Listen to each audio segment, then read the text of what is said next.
राधे राधे दोस्तों, welcome to my YouTube channel Radha Krishna channel पर आप सभी का स्वागत है दोस्तों। तो चलिए दोस्तों, आज के इस वीडियो में हम आपको खाटू श्याम जी की कहानी सुनाने वाले हैं। तो जानिए कैसे बर्बरी से खाटू श्याम जी के रूप में जानने लगे। तो चलिए दोस्तों, वीडियो शुरू करने से पहले आप सभी कमेंट बॉक्स में जय श्री खाटू श्याम जी कमेंट बॉक्स में लिख दीजिएगा। तो चलिए दोस्तों, वीडियो शुरू करते हैं। पौराणिक कथा के अनुसार खाटू श्याम जी का अपार शक्ति और क्षमता से प्रभावित होकर श्री कृष्ण ने इन्हें कलयुग में अपने नाम से पूजे जाने का वरदान दिया था। तो खाटू श्याम जी को भगवान श्री कृष्ण के कलयुग अवतार के रूप में जाना जाता है। राजस्थान के सीकर जिले में स्थित श्याम बाबा के भव्य मंदिर में दर्शन के लिए हर दिन लाखों भक्त पहुंचते हैं। मान्यता है कि श्याम बाबा सभी की मनोकामनाएं पूरी करते हैं और फर्श और अर्श तक पहुंचा सकते हैं।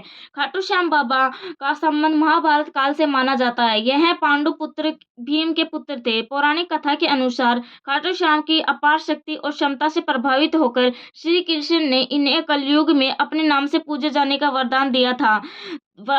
वनवास के दौरान जब पांडव अपनी जान बचाते हुए भटक रहे थे, तब भीम का सामना हिडिंबा से हुआ। हिडिंबा ने भीम से एक पुत्र को जन्म दिया जिसे घटोत्कच कहा जाता है। घटोत्कच से बर्बरी पुत्र हुआ। बर्बरी दुनिया का सर्वश्रेष्ठ शक्तिशाली था। बर्बरी के लिए 3 बाण ही काफी थे, जिसके बल पर वे कौरवों और पांडवों की पूरी सेना को समाप्त कर सकते थे। युद्ध के मैदान में भीम पुत्र बर्बरी दोनों खेमों के मध्य बिंदु एक पीपल के वृक्ष के नीचे खड़े हो गए और यह घोषणा कर डाली कि मैं उस पक्ष की तरफ से लड़ूंगा जो हार रहा होगा। बर्बरी की इस घोषणा से कृष्ण चिंतित हो गए।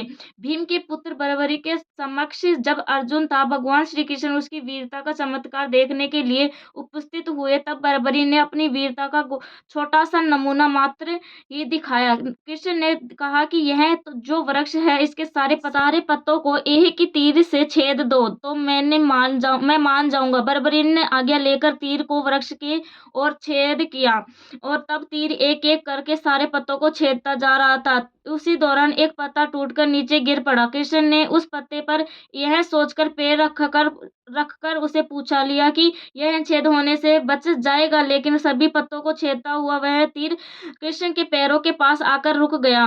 तब बर्बरी ने कहा कि हे प्रभु, आपके पैर के नीचे एक पत्ता दबा है, कृपया पैर हटा लीजिए, क्योंकि मैंने तीर को सिर्फ पत्तों को छेदने की आज्ञा दे रखी है, आपके पैर को छेदने की नहीं। उसके इस चमत्कार को देखकर श्री कृष्ण ने चिंतित हो गए। भगवान श्री कृष्ण यह बात जानते थे कि बर्बरी प्रतिज्ञावश हारने वाले का साथ देता है। यदि कौरव हारते हुए नजर आए तो फिर पांडव के लिए संकट खड़ा हो जाएगा, और यदि पांडव बर्बरी के सामने हारते नजर आए तो फिर वह पांडवों के साथ देगा। इस तरह वह दोनों ओर की सेना को एक ही तीर से खत्म कर देगा। तब भगवान श्री कृष्ण ने ब्राह्मण का वेश बनाकर सुबह बर्बरी के शिविर के दारा पर पहुंच गए और दान मांगने लगे।